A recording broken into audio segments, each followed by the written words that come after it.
Yo, what's going on, guys? Reversal here, and today I'm going to be sharing an updated Dino deck profile for post Banlist before we get AGOB in a few weeks. Just because there's a YCS this weekend, there's still OTS championships and whatnot, so this is for anyone who's still trying to play Dinos in a competitive setting.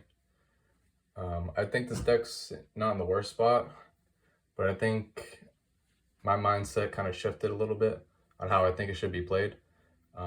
Usually I'm a believer in this deck being better blind second, but at the moment I think this format is way too wide to be doing that comfortably right now. I don't think there's a good non-engine spread that covers everything you need to cover.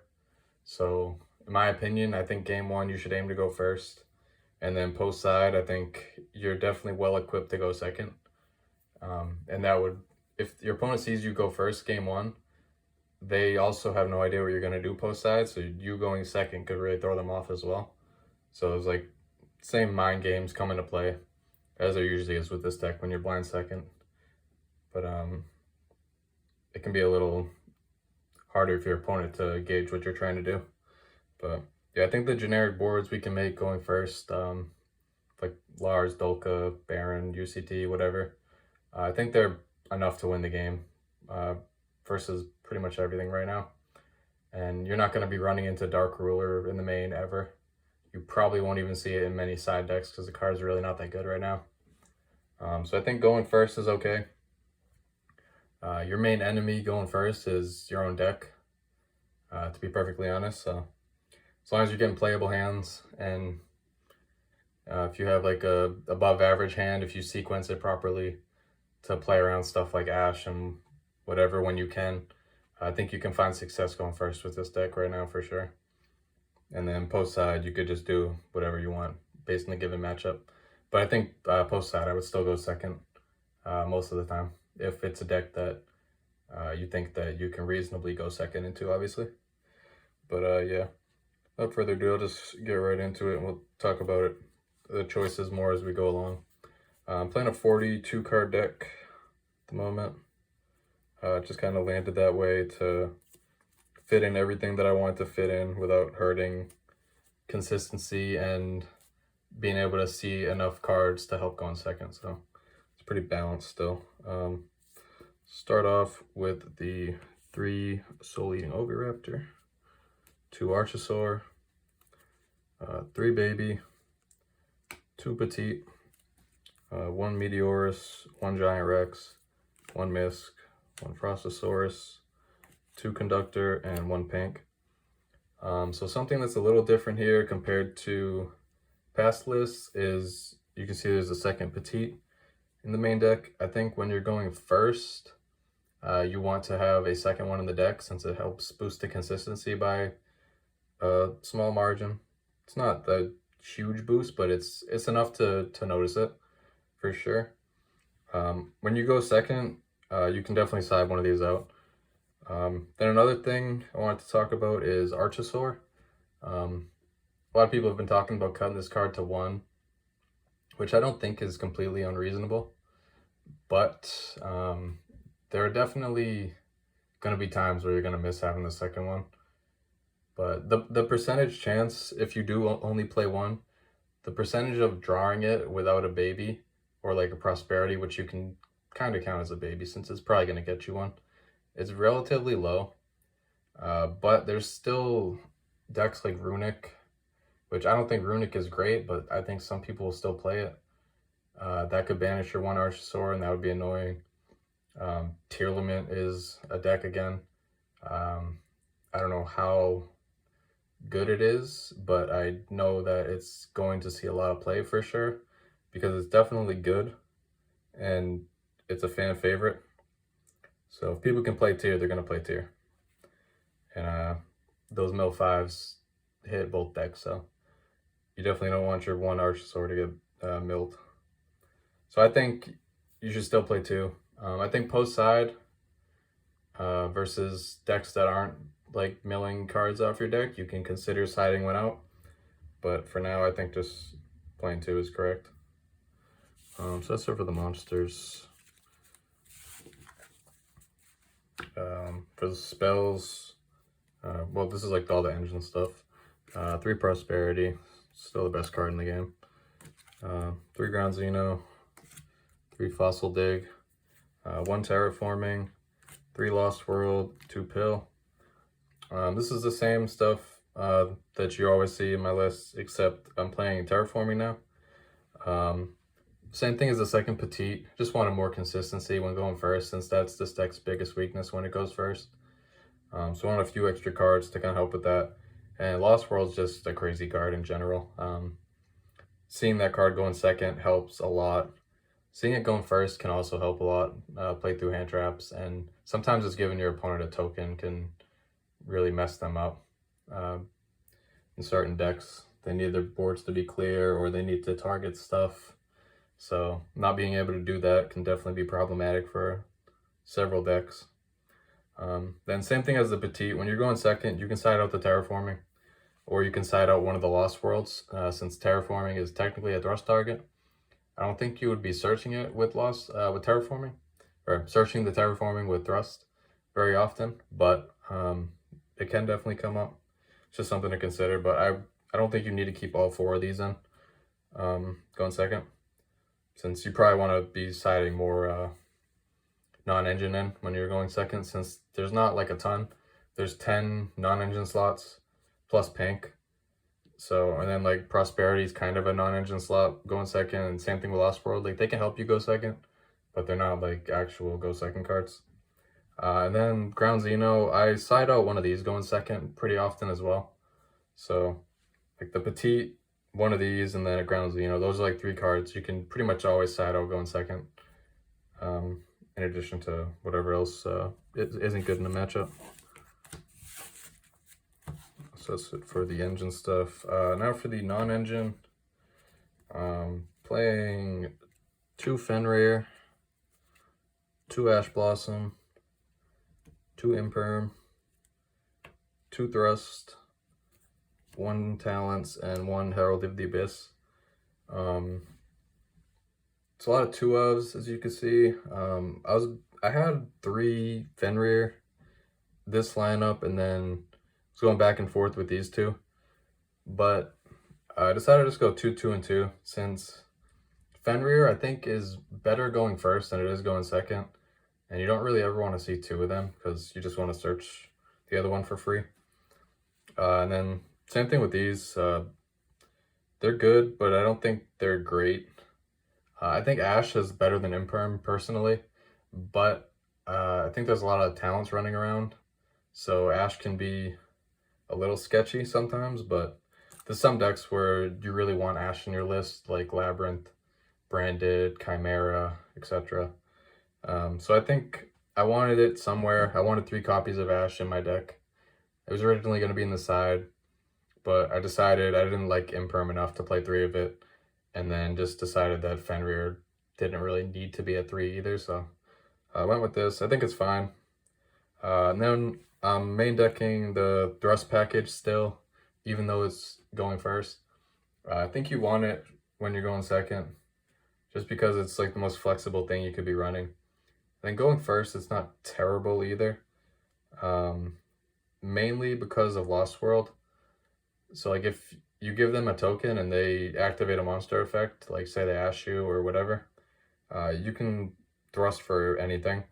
If you have no engine to keep playing, you could just search for a Fossil Dig. If you have stuff to keep playing, you can just search for a Talents, and you pretty much just win the game at that point. So I think these are good. Then the Herald of the Abyss is like the one hard going second target. I think you have to play this just to respect Pearly more, since the Noir is a big deal. You could play like Dark-Hole in this slot instead if you want to respect Unchained more, because I think Dark-Hole's good against Unchained personally, especially in this deck, because you deal with the Caesar, which is the biggest deal, and then you get the Yama out of the grave early, so doing that's pretty solid. But I think you have enough for Unchained, that you probably want something for Pearly, since that's a little more obscure to deal with. I'm not main decking the Doggerin. You can side them if you want. I'm not really too sure if I'm going to do that or not, to be honest, but talk about that when we get to the side. But yeah, I like this for the main deck. I think it's pretty flexible into a lot of matchups. And the Fenrir is just really nice in general, just to help give you a little bit of follow-up, which this deck's typically lacking in. Now for the extra deck, start off, I'm going to be showing, I believe it's 12 cards, 13 cards. And then there's going to be a few extra to kind of talk about the two additional like flex slots you have to kind of pick and choose there. So we got the mandatory stuff. We got Dolka, Lagia, Lars, Bis Dweller, Dugares for the XCs. These are all needed. Dweller's really good right now versus a lot of stuff like Branded Chimera and Unchained mainly. And then Tier Limits, as I mentioned before, I think that deck will see a lot of representation. For the links, we got Linkuriboh and Secure as usual. Pentastag, the 2 G Golems. These cards are insane. You should be playing them if you're playing Dinos. They help so much going second, especially when you need to use your battle phase to combo. Being able to go into these main phase 2 to access code, pop everything on a board to help clean up, and then pass on UCT rank 4 is very strong. The 1 Unicorn and the 1 access code, and then we got the 1 Baron for the ground combos and when you happen to draw a Meteorus sometimes. So yeah, like I said, this is 13 cards right here. For the last 2 slots, you have a few options. We got Zeus. This is mainly for talents if you take an Xyz monster. I'm not sure how much that will come up now that Kashtira is not really very good anymore. I'm not sure how many people are still going to play that deck. And if they do, I mean, there's no Rise Heart, so I don't know if you need to be playing this or not, but it is something to consider. Then we got Baguska. This is mainly to respect Flu.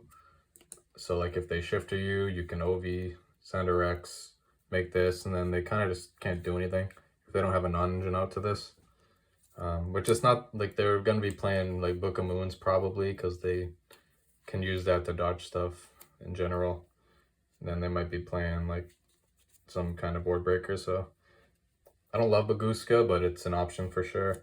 Then another is Linkuriboh. This is for Ibly. Like Rescue Ace will run Ibly. Sprite maybe will run Ibly. I don't think Sprite's like that popular right now, but I think if people are gonna play Sprite, it's probably gonna be like some Runic Sprite. But this is definitely something to consider, mainly for Rescue Ace.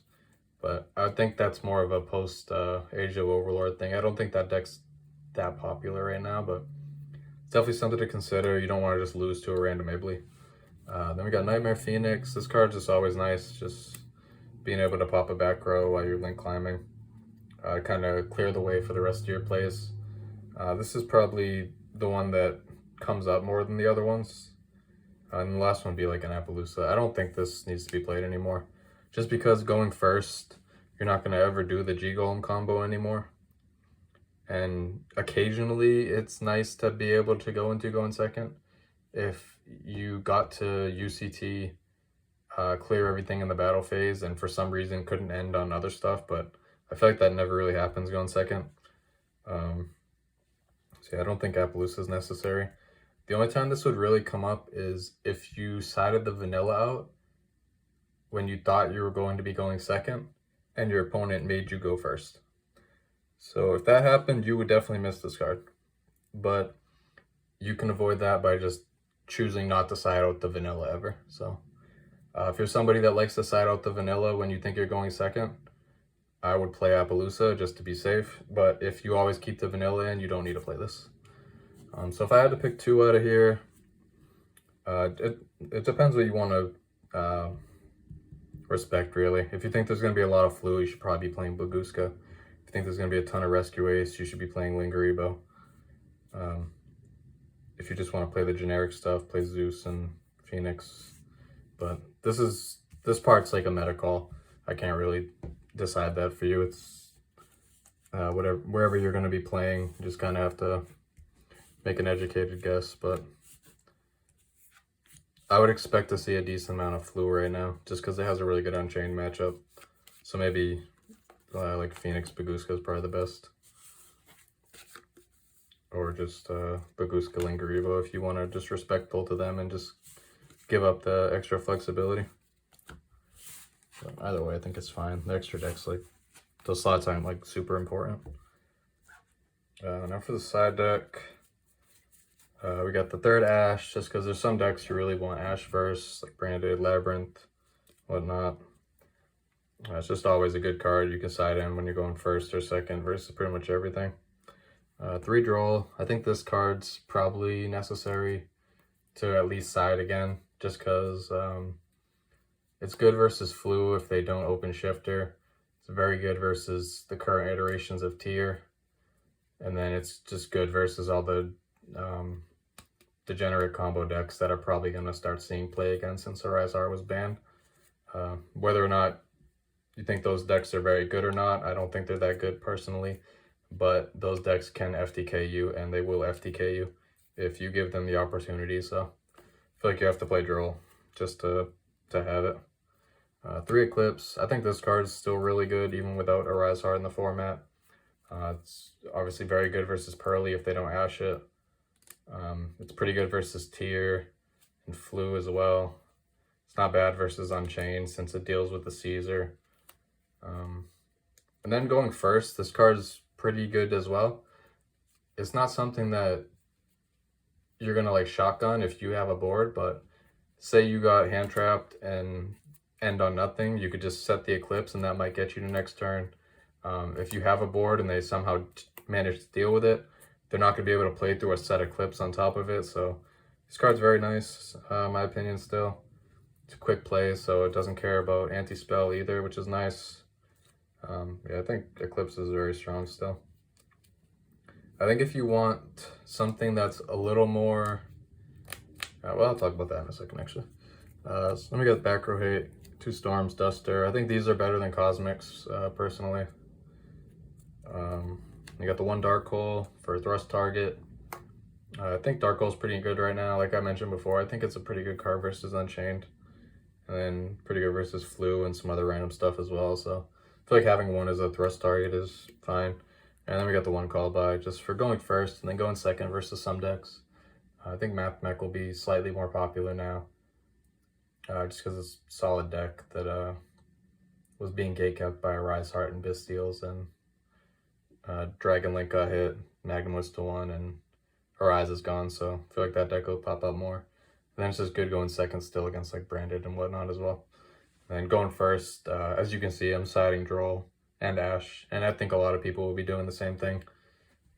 So I feel like this card doesn't need to be main decked, and you only really want to go in first for the most part, so I like siding it.